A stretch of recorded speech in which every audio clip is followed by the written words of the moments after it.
Welcome to the Deep Dive. Today we're cutting through the noise to analyze a source that is, well, it's frankly radical in its demands. It really is. We're looking at excerpts from a 1973 address by Reverend Sun Myung Moon, given to his directors and leaders. The talk is titled, "The Standard of Seriousness." And it really is an instruction manual. If you've ever wondered what extreme dedication looks like, not just motivation, but utter discipline control, this is the blueprint. Right, so our mission for this deep dive is to extract those non-negotiable rules. This material was intended to forge world-level commitment, which seems to require a discipline that actively rejects the comforts of conventional life. That really hits the core tension right away. We all tend to look for, overnight success, that miracle moment. Yeah, the quick fix. And the source says unequivocally that achieving anything meaningful, especially what the speaker calls God's will, is the complete opposite of a miracle. So it's not a miracle, it's what It's sheer structured labor. The source insists that success only comes from intense preparation and practice, which the speaker says he modeled in his own life. The implication there is pretty profound then.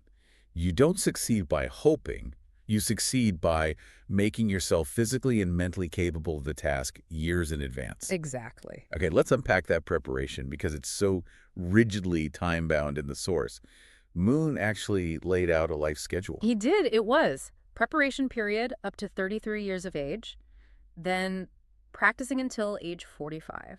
And only after 45 could one expect accomplishments, the consummation of the mission. And this is where the stakes get so high. The source warns that if you miss that intensive training period before your early 30s, it's too late to do the will of God. That's a heavy statement. It's not just career planning. No, it's about building this unshakable foundational strength. Think of a voyager who knows they're going to face hurricanes. They don't just hope the ship is ready. Right? They spend years reinforcing the hull, mastering navigation, stocking supplies, all before they even think about leaving the harbor. But how do you find that much time for that kind of intensive training? The answer given is, frankly, brutal. It is. You eliminate leisure. The source says the only place to get extra time is from your resting and leisure periods. Full stop. And this is where you see that radical control over the body itself. I mean, the examples are almost unbelievable. Like eating. Yes, eating.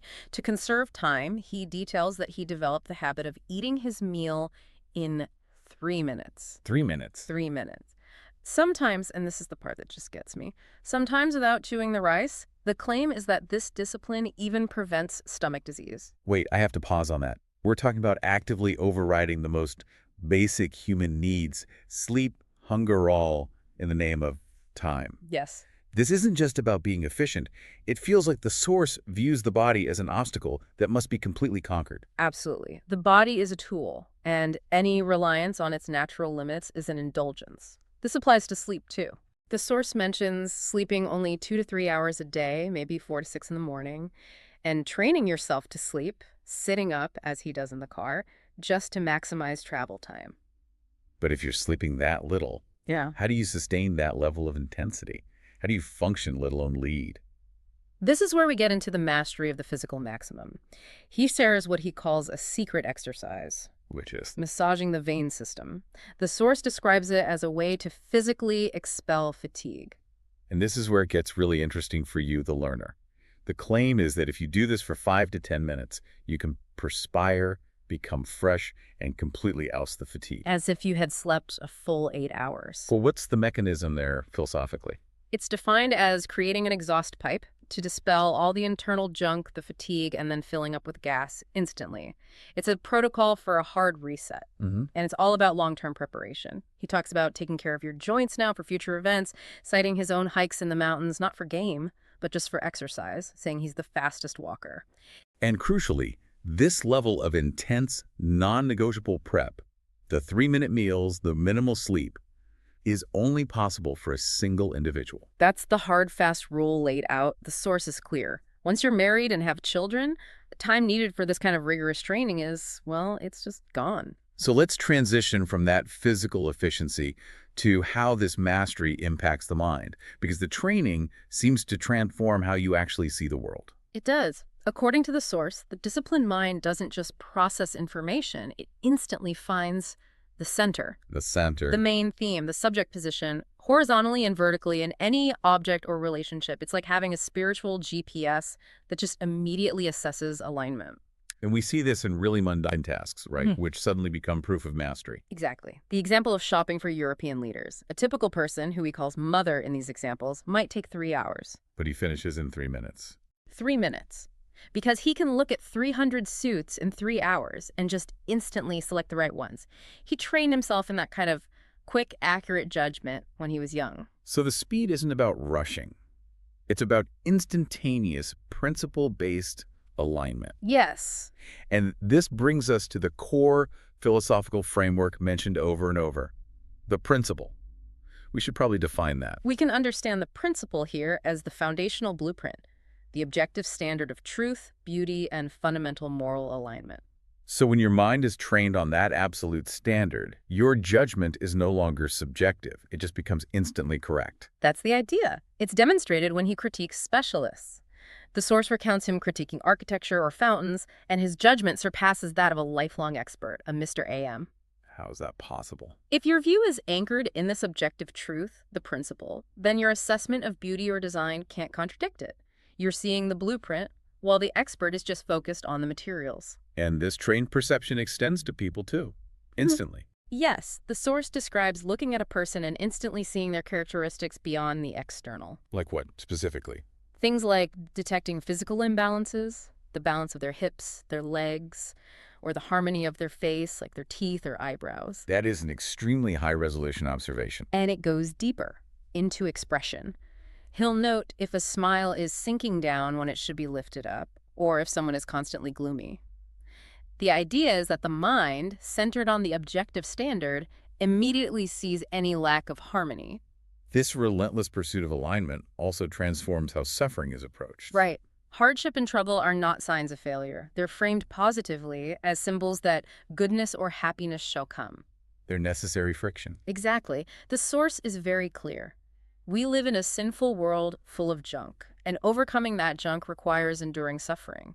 Success only gains a real feeling because it's measured against the hardship that was overcome. So the desired attitude is actually to look forward to trouble, to ask what kind of trouble is coming next. Because if you allow yourself to be scared, the source claims you instantly become a victim, bait for the devil, Satan. Fear is the ultimate lack of seriousness. Speaking of seriousness, there was that quick moment in the talk that really underlines the focus here. A participant asked a geopolitical question about Brezhnev coming to the U.S. And he just dismisses it. He says, ask President Nixon.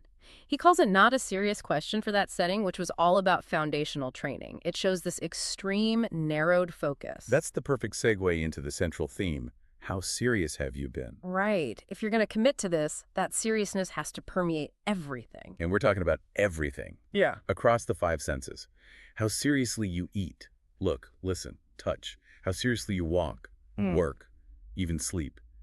Sleeping has to be meaningful, not just biological. And if you're not operating at that level of absolute seriousness, the source says you are simply casually passing by. And a lack of seriousness is defined as being centered on the self. Your comfort, your temporary feelings, instead of on God's will or the principle. The stakes here are just impossibly high.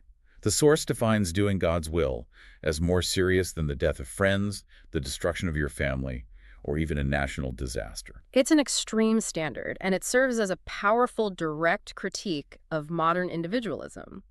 The source suggests the American way of education, with its focus on wrong freedom, where the individual is their own standard, I am my own standard. leads inevitably to collision and fighting. If everyone is their own blueprint, you just end up with anarchy. Precisely. There must be one singular standard scale, and seriousness means aligning with that blueprint, no matter the personal cost. To really hammer this home, the text offers this truly provocative answer when a member asks, how much did Jesus accomplish? And the answer given is just blunt: nothing. Nothing. It's a monumental statement that completely redefines success.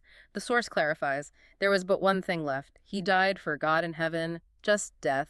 Christianity started after his death anyway. So it strips away all earthly achievement. Accomplishment is judged solely on that final, absolute dedication, even if it results in physical failure. That is the only metric. Which means leaders have to constantly self-evaluate where they're standing in God's heart. There's a sharp example about relationships. Oh, right. Criticizing leaders for prioritizing a future spouse over first making that person God's child. The focus has to be on principled thinking, not short-term desire. The secret he gives is, if you leave the decision for a spouse up to God, by loving God first, the best spouse will be provided automatically. It demands reversing the priorities of your most fundamental relationships. It does. So let's turn to seriousness in action. For those leaders, the state representatives or commanders, what does this look like on the ground? It means resisting fatigue for the mission, striving to be ahead of God's own plan. Seriousness manifests as an intense physical longing for people to come to the lecture. He describes a leader waking up and wondering, why doesn't the early morning come? I want to teach the people. It's a deep state of anticipation, and if one maintains this seriousness, the spiritual outcome is described as, well, extraordinary. Heaven provides full cooperation. So spiritual help will actually manifest. Yes, the source claims people will flock to the serious individual even if they have no money or food.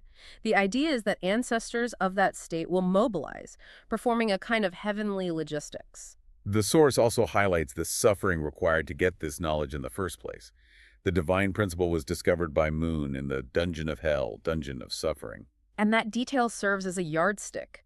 If you can look at the text without tears, the source implies you haven't really grasped the suffering inherent in its discovery. And leaders are warned against pride. They shouldn't be ashamed of a small church center, which is likened to a dog's house in Busan, where the movement began. Because if they're serious and pour their heart, sweat, and tears into that humble place, it transforms into a heavenly treasure. Pilgrims will come because of the effort, not the grandeur. And a final, sobering warning for anyone who considers leaving. The claim is they'll have to come back, because their personal circumstances will be judged by the subjective standard, and there's no other place to go. The principle is presented as inescapable. So the final command is this internal audit. When you return to your position, you have to pledge your life and evaluate yourself critically. Am I qualified for this state? And if you find you are not qualified, you have to seek more training or find a successor rather than just holding an empty position. It's better to be removed than to add more trouble to God's burden. So, synthesizing all this, seriousness is not a casual virtue. It's a total orientation. The complete and total cessation of centering on the self, my comfort, my freedom, my circumstances. It requires establishing one singular external standard, the principle, and aligning every thought and action with it. And the reward for enduring that hardship, for maintaining that seriousness, is absolute according to the source. Everything will be in your favor. This entire deep dive is a blueprint for self-mastery driven by extreme discipline. It demands a fundamental shift in perception, moving from subjective experience to objective alignment. And that brings us to our final thought for you, the learner. The source claims that the difference between your seriousness and God's seriousness is a vast difference. If you want to apply this rigorous, principle-based analysis to your own life, critiquing your body, your career, your relationships, what area of your life would require a radical 3-minute commitment where you actively override your body's limits to become truly serious rather than just casually passing by? What would you conquer right now to align with your highest blueprint? Something to chew on, but please take more than 3 minutes.